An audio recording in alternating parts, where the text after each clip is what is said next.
rencontre de Jésus avec Nicodème. Parmi les pharisiens, il y a un homme appelé Nicodème. C'est un chef juif. Il vient trouver Jésus quand il fait nuit. Il lui dit « Maître, nous le savons, Dieu t'a envoyé pour nous enseigner. Personne ne peut faire les signes étonnants que tu fais si Dieu n'est pas avec lui. » Jésus lui répond « Je te le dis, c'est la vérité. Personne ne peut voir le royaume de Dieu s'il ne naît pas de nouveau. » Nicodème dit à Jésus « Comment est-ce que quelqu'un peut naître quand il est vieux? Est-ce qu'il peut retourner dans le ventre de sa mère et naître une deuxième fois ?» Jésus répond « Je te le dis, c'est la vérité. Personne ne peut entrer dans le royaume de Dieu s'il ne naît pas d'eau et d'esprit. Ceux qui sont nés d'un père et d'une mère appartiennent à la famille des humains, et ceux qui sont nés de l'Esprit Saint appartiennent à l'Esprit Saint. Ne sois pas étonné parce que je t'ai dit, vous devez naître de nouveau. Le vent souffle où il veut, et tu entends le bruit qu'il fait, mais tu ne sais pas d'où il vient, ni où il va. C'est la même chose pour tous ceux qui sont nés de l'Esprit Saint. » Alors Nicodème demande à Jésus, « Comment cela peut-il se faire ?» Jésus répond, « Tu es un maître connu en Israël, et tu ne sais pas cela? Je te le dis, c'est la vérité. Nous parlons de ce que nous savons. Nous sommes témoins des choses que nous avons vues. Mais vous n'acceptez pas notre témoignage. Quand je vous parle des choses de la terre, vous ne me croyez pas. Alors, quand je vous parlerai des choses du ciel, comment pourrez-vous me croire? Pourtant personne n'est monté au ciel sauf le Fils de l'homme qui est descendu du ciel. Dans le désert, Moïse a placé le serpent de bronze en haut d'un poteau, devant tous. De la même façon, le Fils de l'homme doit être placé en haut, devant tous. Ainsi, tous ceux qui croient en lui auront la vie avec Dieu pour toujours. Oui, Dieu a tellement aimé le monde qu'il a donné son Fils unique. Ainsi, tous ceux qui croient en lui ne se perdront pas loin de Dieu, mais ils vivront avec lui pour toujours.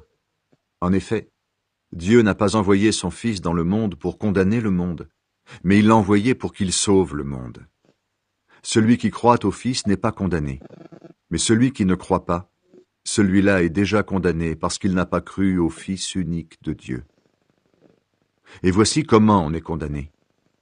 La lumière est venue dans le monde, mais les gens ont préféré la nuit à la lumière parce qu'ils font le mal. Tous ceux qui font le mal détestent la lumière et ils ne vont pas vers la lumière. En effet, ils ont peur qu'on découvre leurs mauvaises actions. Mais ceux qui font la volonté de Dieu vont vers la lumière. Ainsi, on voit clairement ce qu'ils font. On voit qu'ils obéissent à Dieu.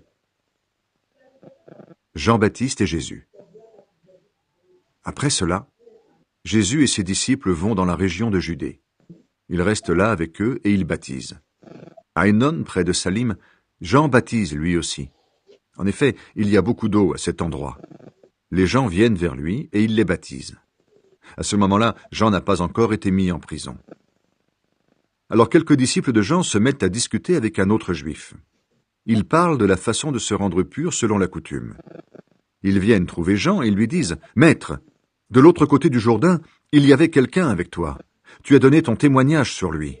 Eh bien, maintenant il baptise, et tout le monde va le trouver. » Jean leur répond, « Personne ne reçoit un pouvoir, sauf si Dieu le donne.